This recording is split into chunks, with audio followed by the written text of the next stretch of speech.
Primero, se ha hablado aquí de la legitimidad y la participación ciudadana. Decía el magistrado en su intervención que es muy importante que haya, que sea un proceso exclusivamente ciudadano. Yo aquí diría, ojo con estas visiones, porque que tengamos un problema grave de representatividad en el sistema político mexicano es una cosa que afecta todos los espacios de la vida pública nacional, no nada más la elección del Ombudsman. Lo mismo podemos decir del Instituto Federal Electoral o del Instituto Electoral del Distrito Federal, del Tribunal Electoral e incluso de espacios del órgano judicial. Tenemos claramente en este país, a nivel nacional, en todos los ámbitos de representación ciudadana, problemas de representatividad. La ciudadanía no se siente representada. Incluso se dice de manera recurrente, no hay que politizar las cosas. Hombre, yo creo que toda cosa pública debe ser permanente y absolutamente politizada. El problema es que se confunde esto con partidizar. ¿Y por qué esa confusión? Esa confusión deriva de que los partidos políticos nos hemos hecho dueños del monopolio de la política. Y ese es el problema que sí tenemos, la partidización de decisiones tan importantes y tan delicadas como la elección de órganos autónomos. Sin embargo, hoy por hoy nuestro concepto social, nuestro contrato social, nuestro concepto de democracia implica que los representantes ciudadanos son las y los diputados electos, somos representantes de la ciudadanía. Y en esa medida ahí hay un depósito específico de legitimidad, que es el único que me parece que tiene la posibilidad de hacer los nombramientos de cualquiera de los órganos autónomos, precisamente porque aún si esto está cuestionado, hoy por hoy no hay otro mecanismo de representatividad democrática que estos, por lo menos institucionalmente hablando. Desde luego, sin embargo, debo decir, es muy importante la participación ciudadana. Debe estar en primer lugar, debe estar en primera fila, a partir de manera concreta de las organizaciones de la sociedad civil. Y yo diría que en la Ciudad de México, el procedimiento que ha habido, me parece que no ha sido casuístico ni ha sido voluntarioso que hayamos tenido 3 ombudsman electos por unanimidad.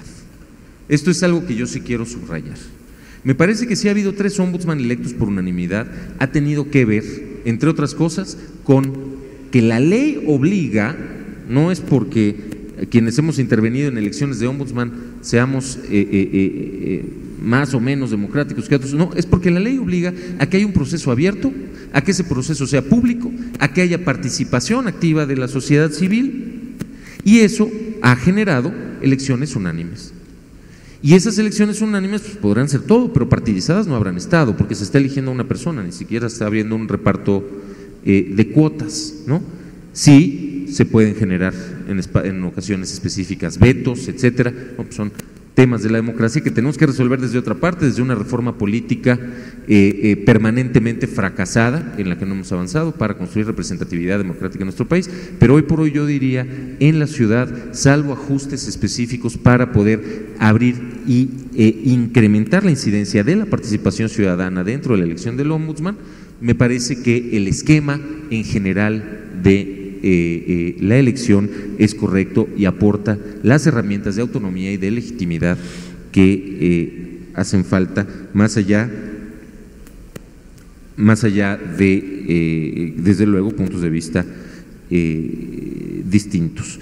Podría también obligarse en la ley dentro de esto, dentro de lo que habríamos de revisar, que hubiera una dictaminación sobre las propuestas de ombudsman más consistente y sólida con un conjunto de criterios específicos.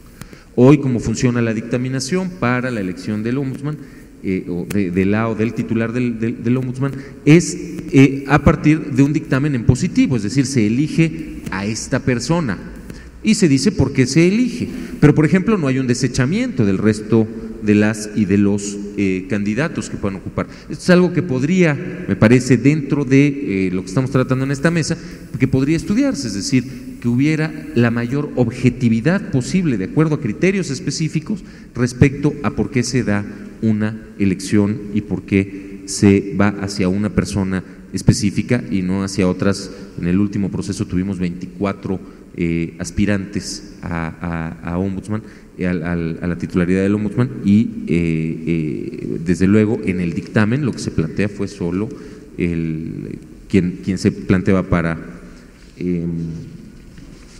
quien se planteaba para ocuparla, que es nuestro amigo el doctor González Plasencia. Entonces, esa es la primera parte. Lo que tiene que ver con la elección, insisto, creo que hay ajustes que podrían hacerse, profundizar esto, clarificarlo más, pero en general me parece que dentro de la Ciudad de México tenemos un ámbito que incluso puede ser retomado por otros estados.